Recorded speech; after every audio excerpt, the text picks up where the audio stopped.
Imagine being given one task, one single task, by the most powerful king in the world. The task is simple. Walk to the cremation ground at midnight. Find the body hanging from the banyan tree. Bring it back. Don't say a word. Don't ask questions. Just carry it back, in silence. Simple. Except the body talks, and everything it says is designed, with surgical, almost supernatural precision, to make you respond. And if you respond even once, just once, the body vanishes, returns to the tree, and you have to start all over again. This is not a ghost story. Ghost stories are about fear. This is something else entirely. This is about intelligence, about integrity, about a test so perfectly designed that the only way to fail it is to be exactly the kind of person most people spend their entire lives pretending to be. This is the story of the Vetala, and I promise you, by the time this story ends, you will understand something about yourself that you did not know when it began. The Vetala. In the ancient Sanskrit texts, the ones written on palm leaves so old the edges have crumbled to dust, the Vetala is described as something that doesn't fit neatly into any category we have for supernatural beings. It is not a demon. Demons want destruction. It is not a ghost. Ghosts want resolution. It is not a god. Gods want worship. The Vetala wants something far stranger than any of these. It wants conversation. It inhabits corpses, takes up residence in dead bodies the way a traveler takes a room for the night. And it thinks. It observes. It asks questions that have no comfortable answers. And it waits, with the infinite patience of something that has no heartbeat to measure time by, for someone worthy enough to answer them. For centuries, the Vetala waited in its tree. Kings came, adventurers came, holy men came.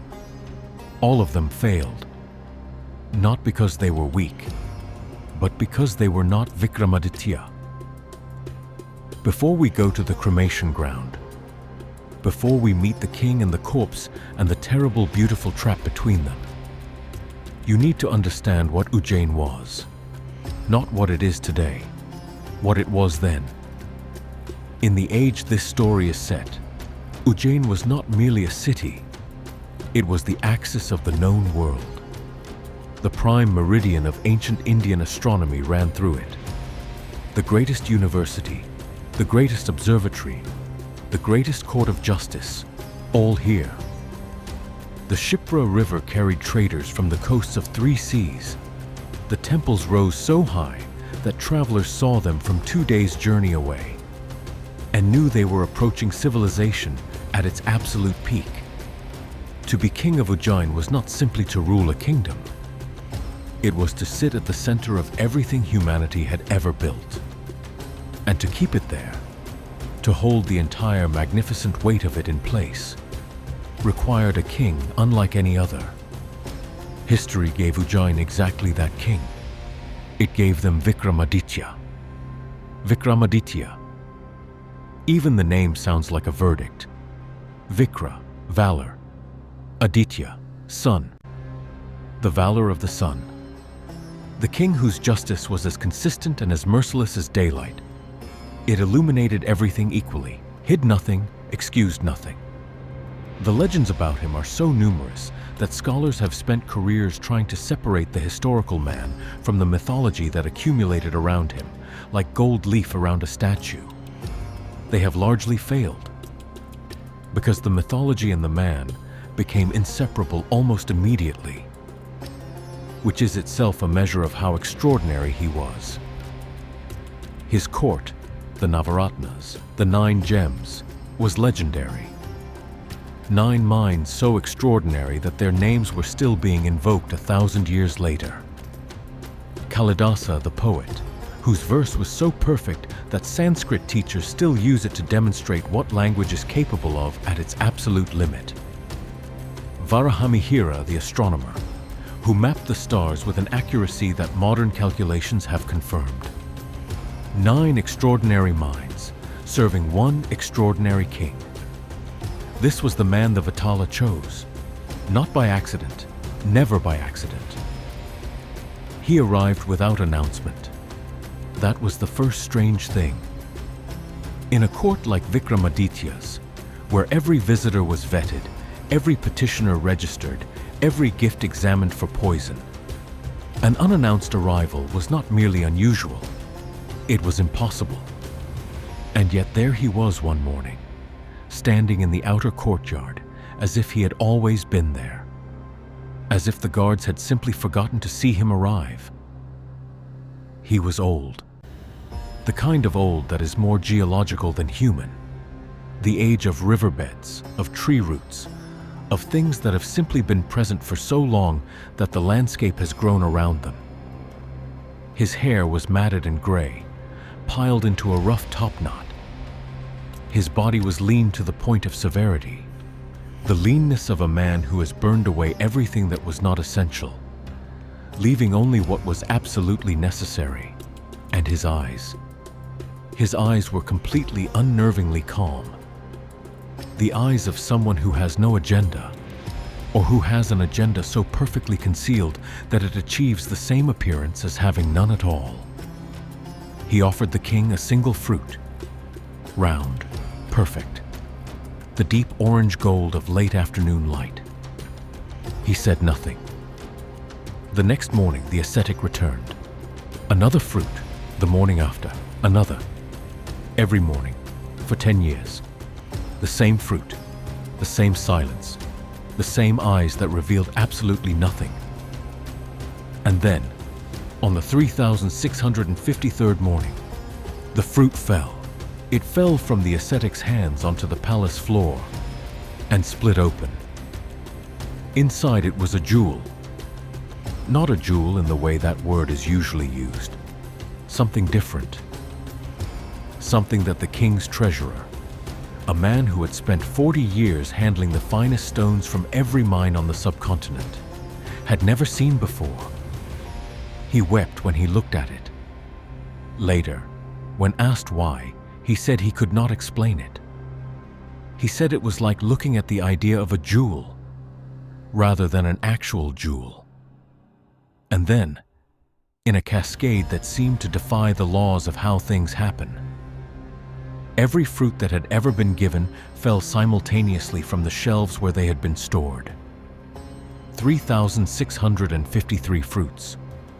3,653 impossible jewels, spilling across the palace floor like a river of concentrated light. 10 years. 10 years of fruits. 10 years of jewels. 10 years of preparation for this single moment. Vikramaditya looked at the ascetic for a long time. The ascetic looked back. That same calm, that same complete absence of readable intention. The king finally spoke. 3 words. What do you want? And the ascetic smiled for the first and only time. What he asked for was simple, he said. He needed the king to go to the cremation ground at the edge of the city, at midnight, alone. Find the body that hung from the banyan tree at the center, and bring it back, without speaking a word. Vikramaditya said nothing for a very long time. He thought about the eyes, about 10 years of daily visits that had asked for nothing and revealed nothing. About the jewels, not wealth, but investment. Someone had been investing in him for a decade. He thought about all of this, and then he said yes. He went alone. That detail matters more than it might seem. Vikramaditya had an army. He had palace guards. He had advisors who would have advised, loudly and at length, against this particular midnight errand. He went alone because the ascetic had asked him to, and because somewhere in that extraordinary analytical mind, a calculation had already been completed. If this was a trap, and it almost certainly was, then sending guards would not protect him from it. Whatever was being set in motion here operated at a level where soldiers were irrelevant. And if it was not a trap, if this was something genuine, then the guards would only get in the way. So he walked, alone through the city he had built at its peak, through streets silent at this hour, past temples whose oil lamps had guttered to embers, past the last houses at the city's edge where the jungle began its patient reclamation of everything human beings thought they owned. He could smell the cremation ground before he could see it. Ash, old fire, the particular weight of air that has been carrying smoke for centuries. And then he saw it. The Banyan Tree. Every culture in the world has a tree that stands at the boundary between the living world and whatever lies beyond it. In Norse mythology, it is the ash tree Yggdrasil, whose roots drink from the well of the dead. In Celtic tradition, it is the yew, planted in every churchyard because it was already there before the churches arrived. In ancient India, it is the banyan. The banyan grows downward as much as upward, dropping aerial roots from its branches that touch the ground and become new trunks, so that a single tree becomes a forest. A forest becomes a city. A city becomes something that no longer has a clear center or a clear edge. The one at the center of the cremation ground was the oldest thing for miles in any direction. Its canopy covered the area of a small palace.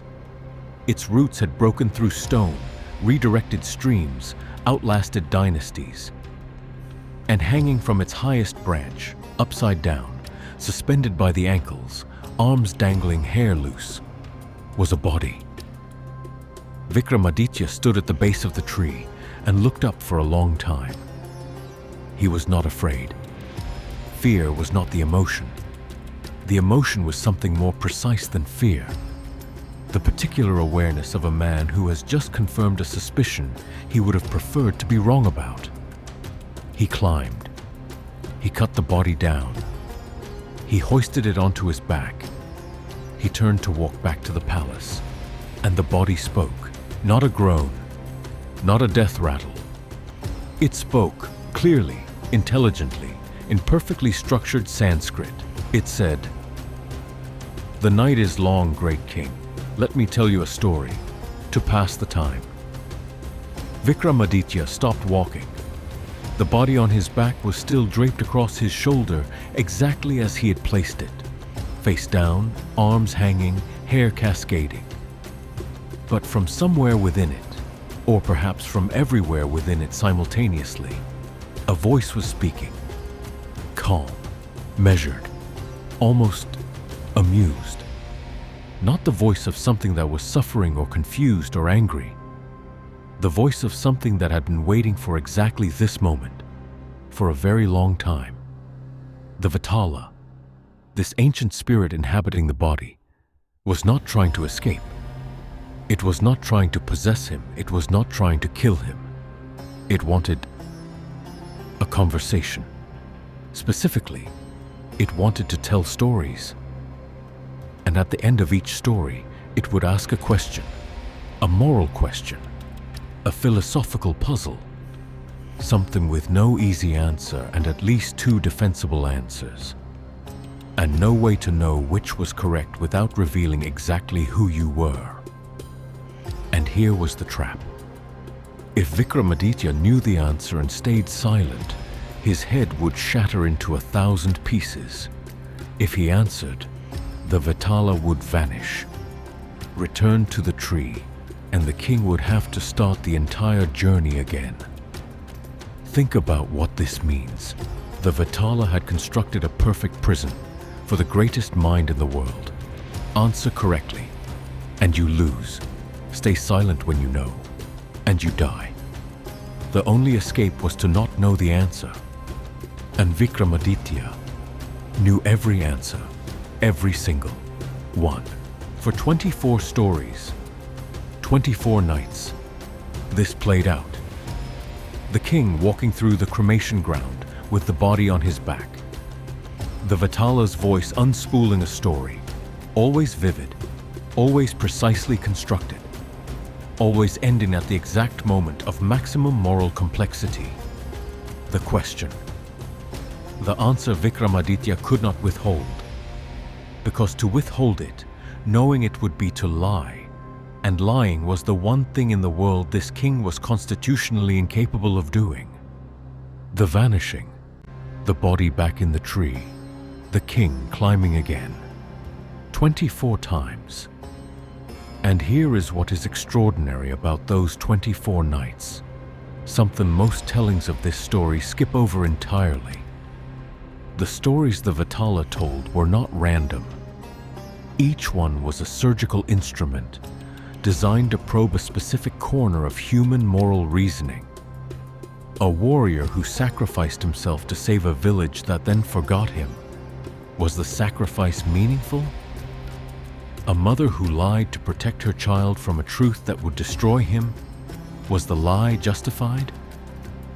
A king who had to choose between saving one extraordinary person and saving 1,000 ordinary ones. What is the arithmetic of human worth? The Vetala was not passing time. It was studying Vikramaditya, building a complete psychological portrait of the greatest king alive, testing every belief, every principle, every boundary, looking for the place where the king's integrity ended and his humanity began. And in 24 stories, it found no such place. But there was one story that was different from all the others. The Vetala told of a woman, a princess, who loved a man her family forbade her from marrying. She married him anyway, in secret, in a forest temple, with only the gods as witnesses. Her husband went to war and was killed. Her father, not knowing of the secret marriage, arranged her wedding to another man. A good man, a kind man, a man who loved her genuinely and would have made her genuinely happy. On the night of her second wedding, her first husband returned, not as a man, as something like the Vetala, a spirit inhabiting a corpse. He came to her window in the darkness and said, "You are still my wife. Come with me." She stood at that window with the warm lamplight of her wedding chamber behind her and the cold darkness of death in front of her. And she had to choose. Stay with the living man who loved her and betray the sacred vow she had made before the gods, or go with the dead man she had vowed herself to and abandon the living. She could not do both. Every possible choice destroyed something sacred. The Vetala turned to Vikramaditya on his back and asked, "Great king, what should she do?" Vikramaditya was silent. Not the calculated silence of the previous 23 nights, where he had stayed quiet for half a second, searching for a flaw in the question, a loophole, a way to answer without answering. This was different. This was the silence of a man who had walked to the absolute edge of what his mind could do and looked down. There was no answer. Not because the question was poorly constructed, but because the world itself was broken. Because sometimes life puts human beings in positions where every available choice violates something that should be inviolable. Where wisdom does not help, where intelligence does not help, where being a good person does not help. Because the situation does not have room for good people to remain good. The Vetala waited. A funeral pyre crackled somewhere in the fog. A jackal called and was answered. The king said nothing. And for the first and only time across 24 nights of stories, the Vetala did not vanish. It stayed. And then it did something that changed everything. It spoke without a story, without a question, without a trap. It said, "Great king, I have been watching you for 24 nights. I have tested every corner of your mind, every principle, every limit, and I have reached a conclusion. The ascetic who sent you here, the holy man with the fruits of the jewels and the 10 years of patient preparation, is not what he appears. He is a black tantric, a practitioner of ritual traditions so dark that most people who know they exist prefer to believe they don't. And his plan, the plan you have been unknowingly completing, night by night, story by story, is to use your arrival at this cremation ground carrying a body to perform a ritual so ancient and so powerful that it would give him dominion, not just over the kingdom, over you, over everything you have built, over everyone who has ever trusted you. When you arrive with this body tonight, and you will arrive, because you are exactly the kind of person who keeps his word regardless of the cost, he will ask you to bow, to prostrate yourself before the body as an act of ritual completion. And the moment you do, you will be bound, permanently, irreversibly. The most powerful king in the ancient world, enslaved to a dark magician through a ritual you completed yourself. Vikramaditya stood in the cremation ground at midnight with a body on his back and understood everything.